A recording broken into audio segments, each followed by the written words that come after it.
Hey guys, on this episode I'm going to be digging up my carrots. I have an entire patch that I'm just going to dig up the entire thing with a shovel right now. And I have 3 different varieties in there. One of them is a small spherical type of carrot. I have a red carrot, which is just one I planted there that has more antioxidants. It's a shorter variety, but it still should be normal size, which I'm guessing it will not be. And I also have another carrot, which is more of a yellowish orange color. I can't remember the varieties. I have the packages. I'll have to check. The reason why I bought the seeds for the spherical carrots is because I knew my soil is mostly clay, and planting them would likely yield a better, bigger carrot than a normal one that should go straight down. So as you see here, I'm sure most of my carrots are probably pretty small.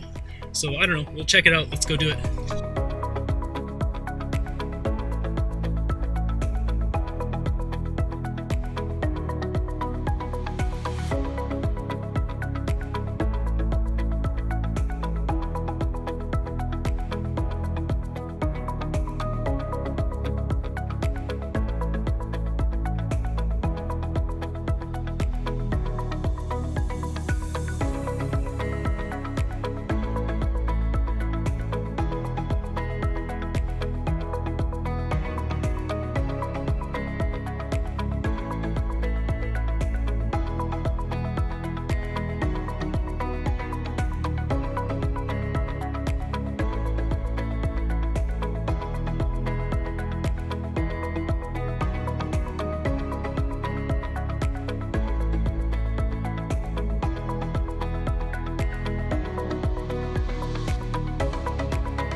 Well, here we have it, my final carrot haul. It's nothing too impressive, but it is just as expected, a bunch of small carrots. I do have a handful of them that are of decent size, but it appears my 3rd variety of carrot hardly sprouted at all. That does it for this episode. I hope you guys enjoyed this video.